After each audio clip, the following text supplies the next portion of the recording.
දුක නැති කරන්න බෑ. ඇයි? ආස්වාදයේ පොඩ්ඩයි ආදීනවේ වැඩි.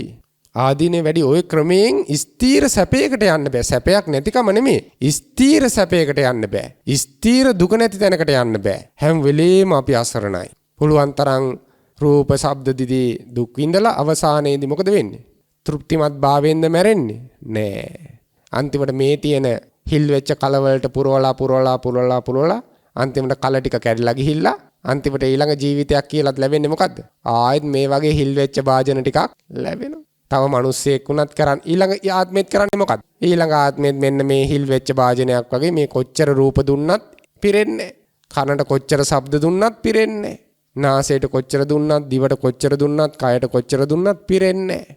අන්තිමට වෙලා තියෙන්නේ මුලාවක් විතර. ඒව එකතු කරන්න දුක් විඳා, ඒව පරිස්සම් කරන්න දුක් විඳා, ඒක නැතිවීමම දුකක්. අන්තිමට ඔක්කොම නැති වෙනවා. අර කලෙත් බිඳලා යනවා.